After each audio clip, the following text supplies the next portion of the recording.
आपके पर्सन को ऐसा लगा कि आपको ये डर है कि लोग आपके बारे में क्या बोलेंगे या क्या सोचेंगे। व्यूअर, आप अपने पर्सन को विजुलाइज करिए और मैं देखता हूँ आपका पर्सन आपको किस पर्सनालिटी का समझता है।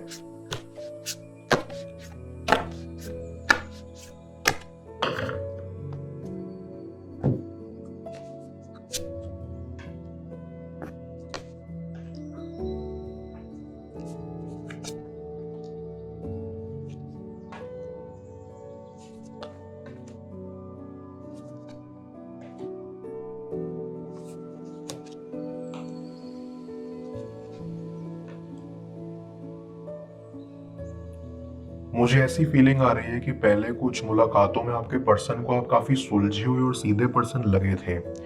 शायद उन्हें आप एक इंट्रोवर्ट लगे जो कि कुछ भी काफी सोच समझ कर बोलते हैं। आपके बात करने के तरीके में ये दिखता है कि आप जो भी बोलते हैं उसके पीछे कितने थॉट्स गए हैं और आपने पूरी सिचुएशन को समझ कर ही वो बात बोली है। आपके पर्सन को ऐसा लगा कि आपको ये डर है कि लोग आपके बारे में क्या बोलेंगे या क्या सोचेंगे। लोग आपको जज करेंगे, उस चीज का डर आपको काफी था। शायद आपके पर्सन ने इनिशियली आपसे कांटेक्ट करने की या आपसे बातें करने की कोशिश की, लेकिन उन्हें आपकी तरफ से वैसा रिस्पॉन्स नहीं मिला जिसकी वजह से उन्होंने ये पिक किया कि आपके अंदर एक झिझक या हेजिटेशन है और आप अपनी ट्रू पर्सनालिटी और अपना ट्रू नेचर दूसरों के सामने ढंग से नहीं प्रेजेंट कर पाते। उन्होंने ये भी नोटिस किया कि आप बहुत ही इंटेलिजेंट और ब्राइट हैं। आपको जनरली सभी प्रॉब्लम्स का सॉल्यूशन पता होता है, लेकिन आप फिर भी लोगों के अटेंशन के डर से आगे नहीं आते और दूसरों को आगे निकलने देते हैं। मुझे ऐसा भी लग रहा है कि आपके पर्सन ने पहले ही कुछ मीटिंग में ये बात समझ ली थी कि आपकी पर्सनालिटी काफी डीप है। आपके अंदर काफी गिफ्ट्स हैं, काफी टैलेंट्स हैं, काफी डेप्थ है जिसे आप एक्सप्लोर कर सकते हैं, लेकिन आपका ध्यान इनमें से किसी भी चीज में नहीं था और आप दबे दबे रहते थे। उन्हें ये बात समझ नहीं आ रही थी कि आपकी जो ये ओशन जितनी डीप पर्सनालिटी और ऑरा है, निखर कर बाहर क्यों नहीं आ रही है। आप क्यों दूसरों को ये नहीं बता पा रहे हैं कि आप कितने ब्राइट हैं, आप कितने फनी हैं और आपके पास दूसरों को ऑफर करने के लिए कितना कुछ है। आप अपने आप को बहुत रिस्ट्रेन करते हैं, बहुत कंट्रोल करते हैं। उनको ये लगता था कि आप अपने आसपास के लोगों से कई लेवल ऊपर हैं। आपकी पर्सनालिटी एक पेंडोरा बॉक्स की तरह है जिसके अंदर से आप नई नई स्किल्स निकालते जाओ, लेकिन वो कभी खत्म नहीं होगी। बट आप पता नहीं क्यों लोगों के सामने अपने आप को प्रेजेंट ही नहीं करना चाहते थे।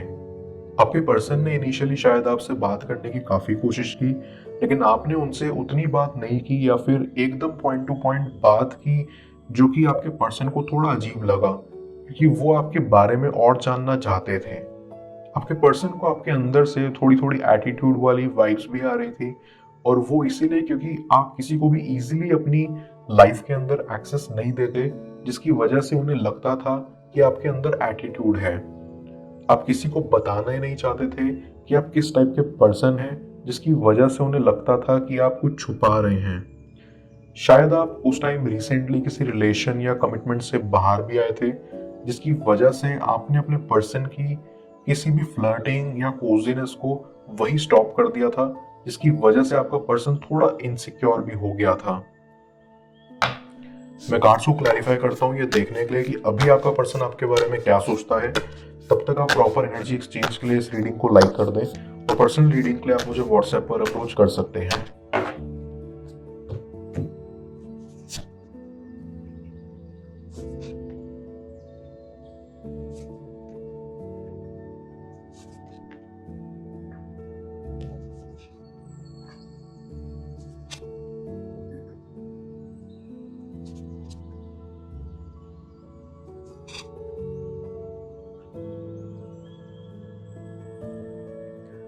आपके पर्सन को ऐसा लगता है कि आप बड़े ही आराम से और चालाकी से अपना काम निकलवा लेते हैं।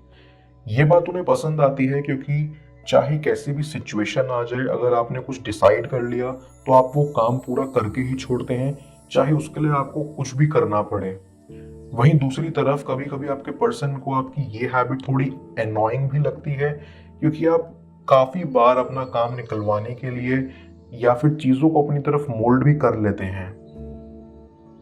आपके पर्सन को यह भी लगता है कि आप काफी ओवर प्रोटेक्टिव हैं, आप अपने पर्सन के हर मूवमेंट पे नजर रखते हैं, जैसे कि वो कहाँ जा रहे हैं या फिर किससे बात कर रहे हैं। उन्हें ये बड़ा स्वीट भी लगता है कि उनके लिए आप काफ़ी इम्पोर्टेंट हैं, जिसकी वजह से आप उनकी इतनी केयर करते हैं। बट वो आपसे थोड़ा पर्सनल स्पेस और पर्सनल टाइम भी डिज़ायर रखते हैं। वो इस रिलेशन के साथ साथ अपनी पर्सनल लाइफ में भी फोकस करना चाहते हैं और आपसे ये एक्सपेक्ट करते हैं कि आप उनकी प्राइवेसी को रिस्पेक्ट करेंगे। उनके लिए आपका प्यार और प्रोटेक्टिव नेचर कभी कभी जेलसी या शक की तरह भी देखा जा सकता है, सो आपको उसका थोड़ा ख्याल रखना होगा। दूसरी सबसे बड़ी चीज जो आपका पर्सन फील करता है वो ये कि जो डीप पर्सनालिटी और इंटरेस्टिंग स्किल्स आपके पर्सन ने फर्स्ट व्यू इंटरेक्शन में आप में फील की थी, वो स्किल्स और वो ब्राइटनेस आज भी आपके अंदर है। बस फर्क ये है कि पहले आपके अंदर जो झिझक और हेसिटेशन थी अब वो चली गई है और आपकी पर्सनालिटी अब निखर करके सबके सामने आ रही है। अब आप काफी ब्रेव और काफी स्ट्रांग बन गए हैं और ये चेंज आपके पर्सन ने भी आपके अंदर नोटिस किया है। पहले आप ज्यादा बात करना पसंद नहीं करते थे, चुप चुप से रहते थे, लेकिन अब आप काफी बोल्ड हो गए हैं। आपके अंदर काफी करेज आ गया है। अब आप अपने ओपिनियंस को दूसरों के सामने रखने से घबराते नहीं हैं और अपने थॉट्स पूरे कॉन्फिडेंस के साथ दूसरों के सामने रखते हैं। मैं ओरेकल ऑफ द फेस की मदद से यूनिवर्स से आपके लिए एडवाइस पूछूंगा। देखते हैं यूनिवर्स आज आपको क्या एडवाइस करना चाह रहा है।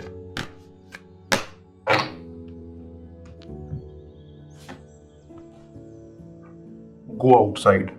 ये फेरी आपको कहना चाहती है कि ये समय है बाहर निकलने का, बाहर जाने का।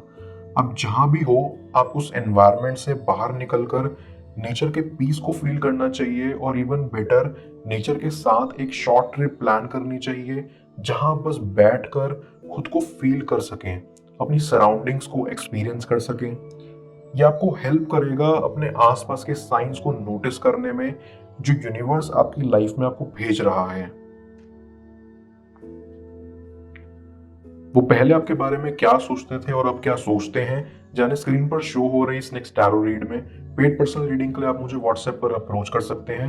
मैं मिलता हूं आपसे दोबारा अगली टैरो रीडिंग में। Till then, bless you.